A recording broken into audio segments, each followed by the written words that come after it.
617 290 16 60 pour plus d'informations. Et pas oublier, nous sur toutes plateformes yo tant Roku, Facebook, Fire Stick, YouTube et nous sous chaîne 31.3 local. BCN, c'est télévision pour communauté caribéenne. Hello, and welcome to another episode of Our Voices, Our Community. I'm your host, Michelle Etienne Campbell, and I'm thrilled to have you join us for what promises to be another interview discussing what is important, being informative, and empowering about the issues that pertain to you and our community. I am pleased to have today a woman who is a trailblazer in our community, who has made history as the first Haitian American female president of the City Council. Ruthzee Louijeune. Welcome, Ruthzee. Thank you for coming. Thank you. I'm so happy to be here. Thank you. It is exciting and fretful in this political landscape to be any political leader in Boston or anywhere else. But particularly in Boston, we have specific issues that pertain to us. And one issue is, of course, we know that all politics is local. And immigration is a huge issue nationwide. Particularly here in Massachusetts, immigration has been a real hot button for a lot of reasons. From your perspective, can you kind of just talk to us about how immigration has changed the nature of what you do on a day-to-day basis, and how your constituents and people within the community have really engaged with immigration, or how they feel about immigration, and what we're doing over these next few months, and what we have been doing over the last year about the influx of immigrants coming into the country? That's a great question. Thanks. First of all, thank you. I'm happy to be here as the first Haitian American elected on the Boston City Council. I hear you interviewed another great former city councilor, now Congresswoman Ayanna Pressley, and I'm grateful for all of those who came before me so that my story would be possible. You know, it's interesting. I'm a local elected official, which means I deal with potholes, lights are out, issues of schools, community safety, but we've been seeing as a Commonwealth and as a city an increase of migrants coming into the city of Boston, the Commonwealth of Massachusetts, and a lot of them, right, a majority have been from Haiti. Even if they're coming from another country, they are of Haitian descent.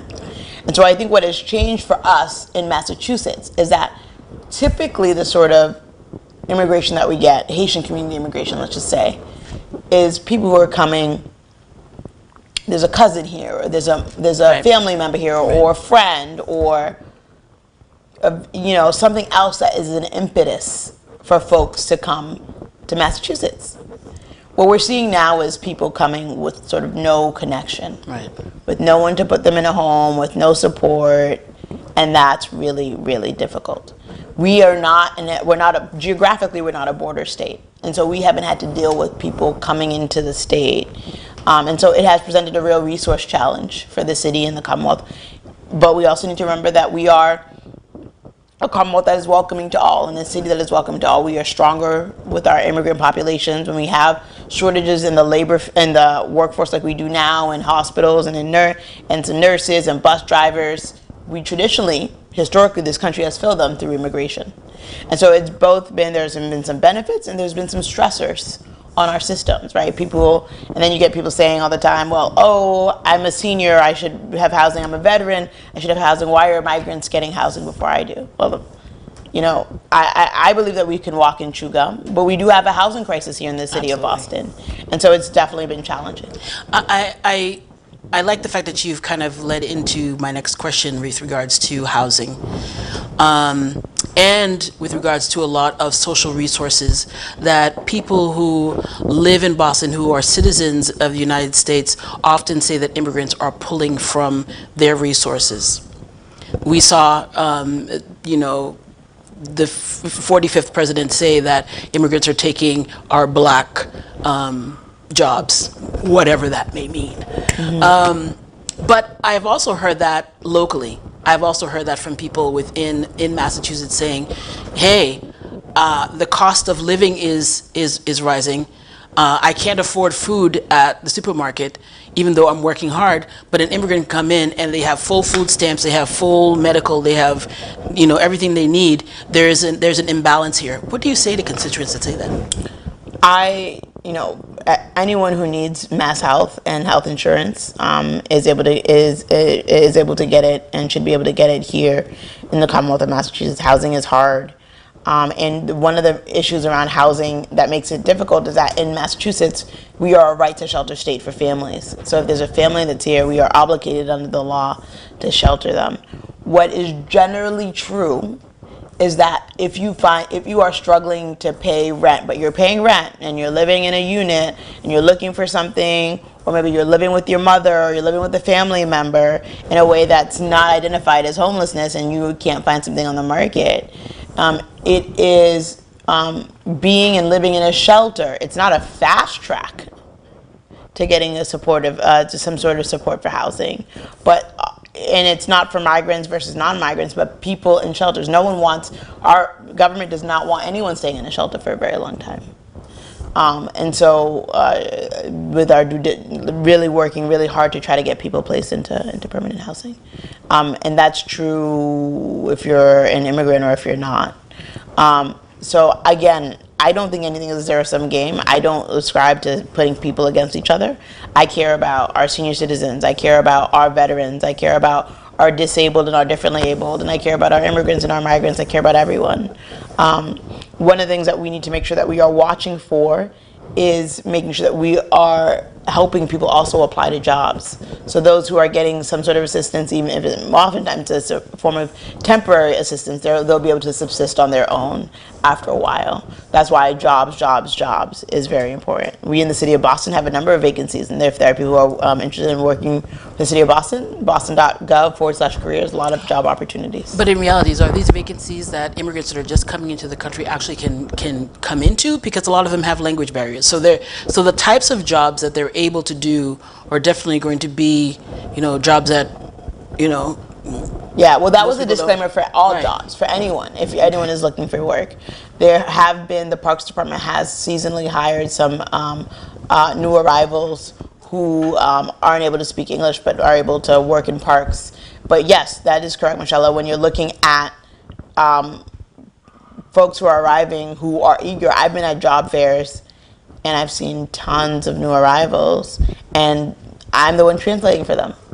And that's a problem because, so we have been trying to invest on the city council in more English language learning classes so that people can learn the language, that then they can find a job.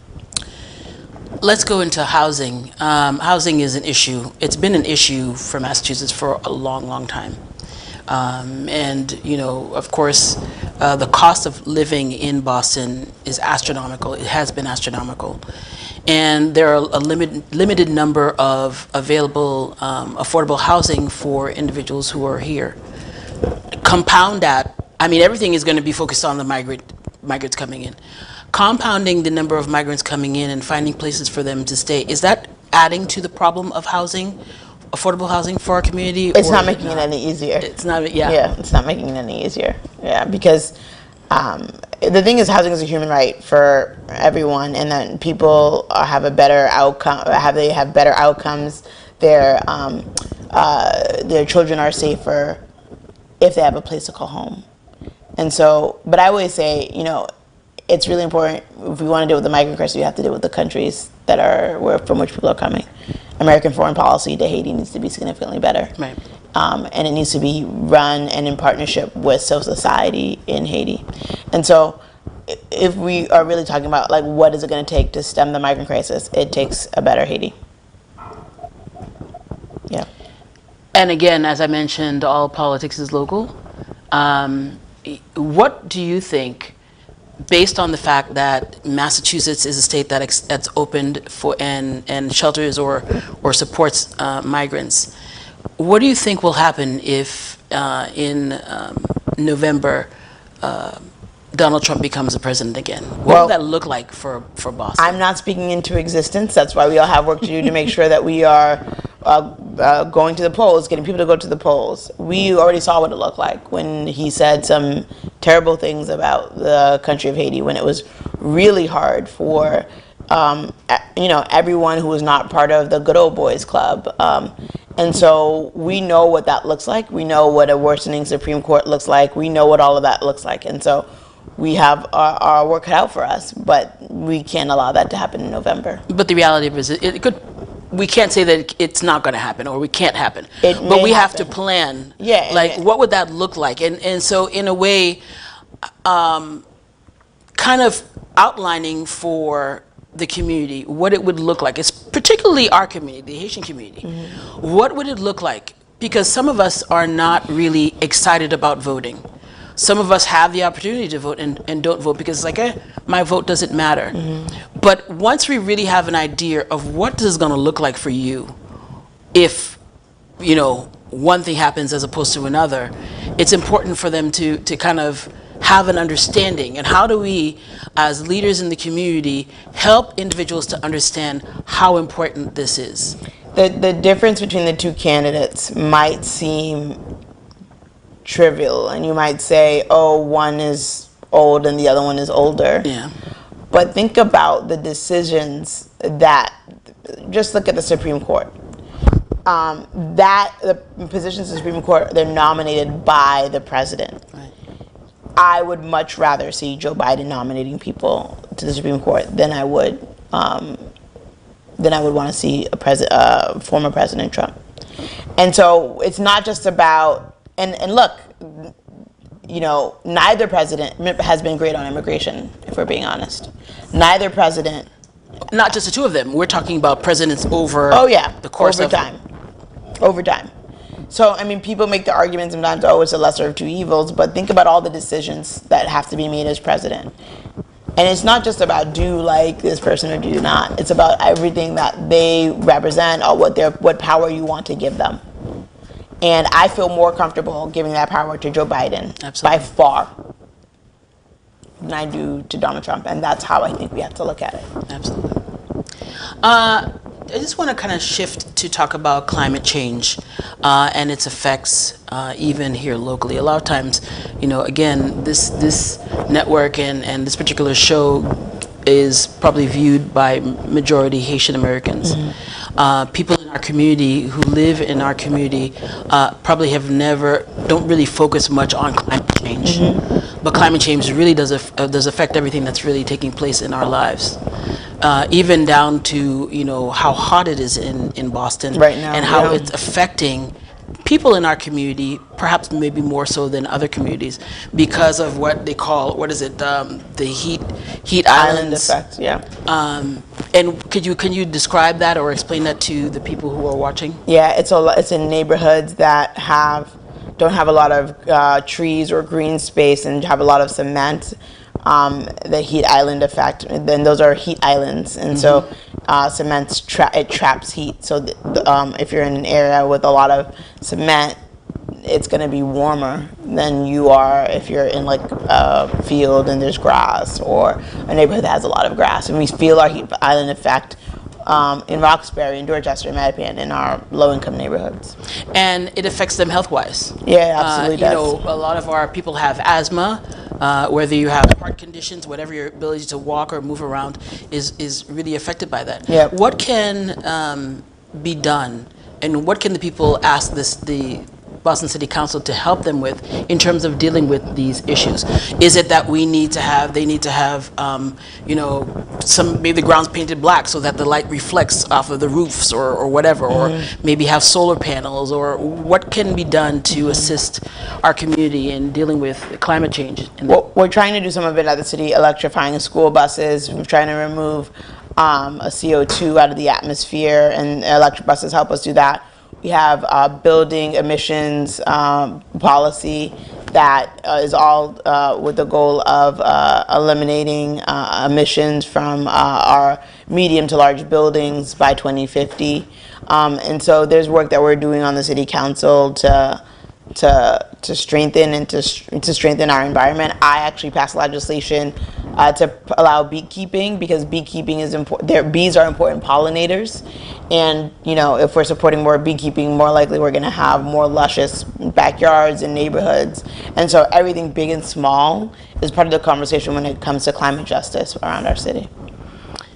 You talked about some of the initiatives that you've kind of put forward. Can you talk about other initiatives and other accomplishments that you've had as a city council member, and then also as a city council president? I know it's only been a couple of months, but still, I know a lot has happened. Yeah, no, I mean, during my first term, I fought for funding for housing for those who are formerly incarcerated, for those who are new arrivals. I fought to double the budget of the Office of Returning Citizens. That's the office that deals with people who are returning home from incarceration.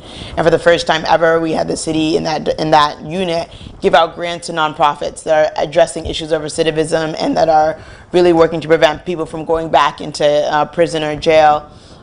They, for the first time, gave out grants to Black women-run organizations, right, who oftentimes have a harder time getting access to money and funding. And so I was really proud of the work that we did there. I led on the redistricting effort after a judge had thrown out the map that we had worked on. Every 10 years, cities and states are, and every government is required to redistrict. And so it was a very contentious, very political process that I ended up leading after the federal court sent it back to us and was able to get, I think it was 11 councilors to vote in favor of the map and 2 voting against it. So that was a very big accomplishment that I made, and I continued to advocate for things that people care about, like parks and libraries and public spaces and affordable housing. I started my career as a housing attorney, so that's one of the reasons why it matters so much to me. That's wonderful. And I know this is a Haitian show, and ça passe tout le monde content que nous là. And of course they want to hear their city council person say something in Creole, so greet them in Creole so that they can feel happy. Ki janouye, moi là, moi content kem kala ensemble avec nous tout. What are the challenges that you've been facing over the last few months as the new city council president? I know the city council is made up of 13 different individuals, different council members from different districts or different areas, different backgrounds and culture, with different opinions. And we've had some rockiness over the last year or so. And how have you, as a new city council president, been able to really manage that? Yeah, I think it's just trying to set the culture of inclusivity and collaboration and working together, and saying, like, we're going to disagree, but we don't have to be disagreeable about it. Last term, my first term, was a rocky introduction into the political world. And so this year we went rock climbing together. We did like a training together, really trying to build a new and better body. I am no one's boss. I'm the president of the Boston City Council, but there are 12 other members who have their own opinions and their own politics that they're working through and with. But I think I try to bring all of me to this job, and the lawyer part of me sometimes kicks in with making sure that we are going by the rules, by the books. If you ever watch a meeting, you'll see me oftentimes referring to rules in a way that maybe folks haven't seen in the past, because it's very important to ground yourself in the rules. I know your family is very proud of you in terms of the work you've done and what you've been able to accomplish as a young Haitian person. Fais-nous connaître qui gens que bagayoté leur t'a grandi ici dans Boston avec parents haïtiens surtout parce que nous connaissons en tant que parents haïtiens une différence entre gens ou élevé timoun pa nous avec gens américains élevé timoun yo. Et pour nous ouais nous petit nous qui élevé dans communauté même j'ai avec moun noir yo, mais à la même fois petit nous ka à Harvard, à la grande école, à faire grand travail, avocat, à travailler dans grand bagay, to the point where Kounia ou c'est président city council. Yeah, réussite pas moi c'est réussite papa, réussite pas moi c'est réussite communautaire. Moi grandi dans vente communautaire, ça me toujours dit parce que papa m'était toujours là, il a fait caméra pour Télécréole avec René Auguste. Il a la fait Shirley Kounia avec Télégalaxie, il toujours dans la communauté. Moun toujours dit pour qui ça entraîneur à faire politique là, puis il toujours dit oh c'est parce que c'est avocat ou il est hôtel à Harvard ou de travail pour sénateur Warren. Mais ça c'est pas raison. Raison c'est parce que papa me montre qui gens pour qu'il y ait un bon monde, qui gens qui aider monde. you know, I'm called to this work because we're called to be each other's keeper. Pas qu'on est qui j'en dis ça en créole, but we're called. Yeah, c'est travail nous là. C'est pour nous supporter une l'autre. Nous connaissons comment haïtien nous toujours dit mais en pile chai parlou. Et puis c'est ça me croit vraiment. Donc vous connaissez parents vinn là, yo sorti Haïti, yo pas de l'argent, yo pas de parler langue là. You tap travail en pile. Papa me travaille dans un travail qui est le store 24. Il pas là encore, mais il travaille sur ça en State Street. Et puis maman me travaille dans McDonald's de fait venir, mais après il fait comme en pile l'autre haïtien il a fait CNA dans hôpital dans Cambridge là. Et puis yo levé pour me connaître même pour me connaître dans tête moi. Pour me connaître qui c'est une fille haïtienne américaine me tap grandi et puis me grandi me tap li timali c'est bouki parce que papa me était venu pour maîtriser langue créole là toujours dit moun même les langues là et puis il toujours dit que c'est éducation vous connaissez comme haïtien yo dit l'église l'école la caille pour moi c'était vrai. Et puis ça c'est papa me était toujours là, il était toujours avec moi-même avec toi Sam pour assurer qu'on a besoin de bonne éducation. Wonderful. Okay, we did the Haitian part.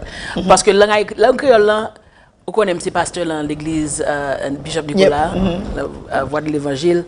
Et chaque fois m'aller pour me prêcher, je toujours supposé prêcher en anglais, but for whatever reason, God blesses me, c'est encore les Really? But moi toujours dit mon que l'anglais, langue créole, sont langue prêtée. C'est pas langue pas moi, les jaloux, but still it works. Yours is not as low as mine. Yours is This much is true. better than mine. So we're done with the Creole portion. Now we're going to the English portion again. This is great. I think that the job that you're doing is a great one. It's a big one. You need broad shoulders to do it. Where do you see, under your leadership, the Boston City Council over the next 4 years? City Council president terms are 2 years, and so I have this year and next year, but I hope that over the next 4 years and the years that continue that we are a city council that responds to constituent issues, the housing crisis, getting rid of rats. Like those are the things that people care about. Are we improving schools? Are we working on climate justice? Are we bending the needle towards, are we bending the arc towards justice? Are we returning phone calls? You know, even on my drive here from City Hall, okay, that's the time that I have to return phone calls that I have. How do we make sure that people know that we embody good government? And that's what I want for the City Council. Wonderful. You mentioned the rats. What's going on with all these rat people? They're like people. They're the size of people. What are going on? I don't remember having so many rats before. What's going on? COVID really disrupted their living habits, their food habits. Wow. Really, rats exist off of trash, water, and food. And we make that all possible. The dirtier and messier we are, but oftentimes when you're in cities, restaurants also contribute, and it's hard. We have actually a rat birth control pilot happening in Jamaica Plain, giving rats birth control as a way to, you know, as opposed to killing them. Yeah, as opposed to killing them with rodenticide, which is less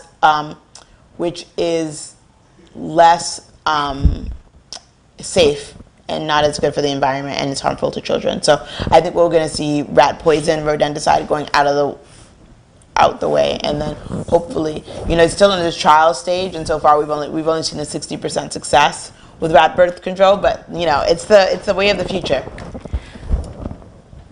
I have to process the rat birth. I got to process the rat birth control. The Supreme Court justice is trying to take away birth control and healthcare for women, but we have it for rats. God bless us. Yeah. This is wonderful. I think that being a Bostonian has its challenges, and particularly being an African American or Haitian American woman has its challenges.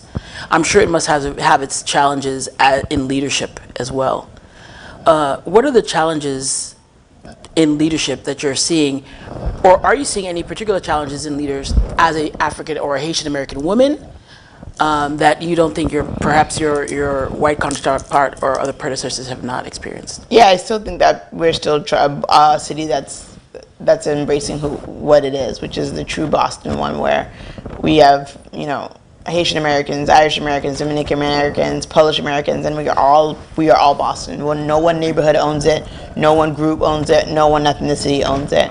And so, but there are some people who don't like that. And so there are a lot of challenges from people who like, you know, the Boston of yesteryear, right, where it was the same sort of last names getting the jobs, or it's the same people who knew X person, and that when you're trying to change that, there can be a lot of hate thrown your way. The job is very, very demanding on my time, and so I love it. It's a blessing. It's a calling. It's where God has placed me to be. But oftentimes it gets hard to juggle running from one thing to another. You know, I am an at-large city councilor. I'm president of the Boston City Council, and I'm Haitian American in a moment of crisis that I've been called on at the federal level and the state level to really help address issues. And meanwhile, I'm a whole little local elected official. So I would say, I mean, those are some of the challenges. And politics is not for the faint of heart, right? Some people bring out sharp elbows. That's right. I don't have sharp elbows because this is a calling, and God has called me to be myself and my best self, and that does not include, you know, I don't got to knock somebody down to look good. I'll look good because I work hard, and that's it. But, you know, there's still a political landscape and minefield to navigate, and that can be really hard. Final couple of questions for the community who is listening and wants to get information in terms of if they have issues, if they need more support. How do they reach Boston City Council? How do they reach their council person? Yeah. Si vous avez des questions, si vous voulez aide, si vous avez besoin de support, carrelez le numéro c'est 617 635 43 76. Encore numéro c'est 617 635 43 76. Ou commandez pour Cindy, c'est une haïtienne, une jeune haïtienne qui travaille ensemble avec moi et puis il fait vraiment bon travail. Ou envoyez un email dans Ruthzee.Louijeune LOUIGEUNE @boston.gov. That's Ruthzee.Louijeune@boston.gov, and my phone number is 617-635-4376. You can also find me on Instagram at Ruthzee for Boston, on Twitter at Ruthzee, well, X formerly known as Twitter, and on Facebook as Ruthzee Louijeune. There are so many ways to get involved. You can also come to City Hall. There's so many ways for you to get involved, for you to ask questions. At the end of the day, my favorite role is that of a problem solver because I like to solve people's problems. Last question for you. You are so busy. What do you do to unwind and relax? I am an extrovert and I get my energy in community, but it is important to recharge and to rest. I love going to lakes, beaches, traveling, hanging out with my girlfriends who I haven't seen in some time. Those are sort of my mainstays. I also like hiking in the Blue Hills, in Stony Brook. So a combination of things, you know, sitting with my devotionals, taking some time for reflection and deep breathing, all of that is important. That's wonderful. I think it's important for all of us to hear it because everybody is fast-paced. You may not be the city council president, but you're moving, and you have to find ways to regenerate and rejuvenate yourselves. Exactly. As always. And life is not easy, but we've got to do it. You got to. Thank you so much for being with us. We are so honored to have you, and thank you for being accessible to the community and making the Haitian community proud with all that you have done. Well, I mean, I didn't say this, like, I would not be here without the Haitian community. I would not, period. And I say that because people were out holding signs for me. They were donating to me, like, just like for anything from $25 to $200. It's just like, and I'm overwhelmed by the support and the love that I get from community. And I work really hard because I don't want to let anyone down. Well, we love you and we will continue to support you. Thank you so much for being here. Thank you. Happy to be here. Thank you all for being part of the program, and we pray that you'll be back again at our next episode of Our Voices, Our Community. God, thank you and God bless. Bcn Boston Caribbean Network Television, c'est première télévision communautaire et commerciale qui est là pour promouvoir valeurs culturelles, sociales et historiques pays d'Haïti. Une télévision qui l'a 24/24 pour voir toutes nouvelles nationales et internationales. D'ailleurs, si vous avez aimé produire émission par sur radio ou bien sur télévision BCN, ou t'as aimé nous filmer service dimanche l'église ou, pas de problème, juste relais dans 617 290 16 60. 617 290 16 60 pour plus d'informations. Et pas oublier, nous sur toutes plateformes comme Roku, Facebook, Fire Stick, YouTube et nous sous chaîne 31.3 locale. BCN, c'est télévision pour communauté caribéenne. BC. The flavors are bold, the colors are bright, and the Caribbean is calling you to Orchid 7.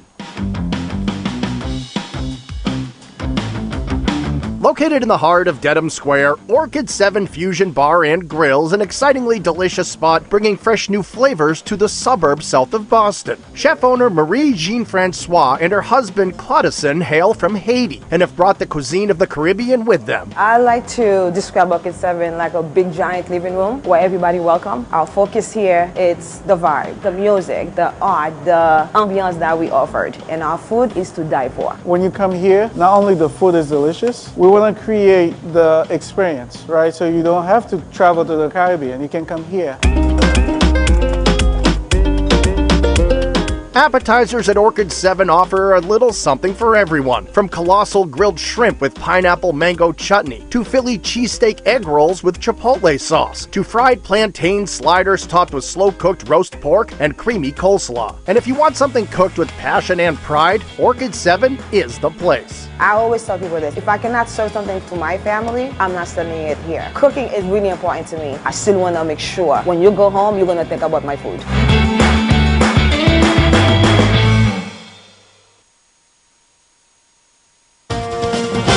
Point de vue, c'est le rendez-vous du grand débat et de discussion sur BCN Boston Caribbean Network avec une personnalité, une organisation sur un sujet donné au donné videment. À point de vue, nous faisons l'éclairage sur les ondes d'ombre et surtout opaques de l'actualité nationale et internationale. Suivez en temps réel Point de vue sur BCN le mardi 11h du soir jusqu'à 0h et les heures de diffusion sur toutes les plateformes des réseaux sociaux. À Point de vue, vous pouvez faire valoir votre perspective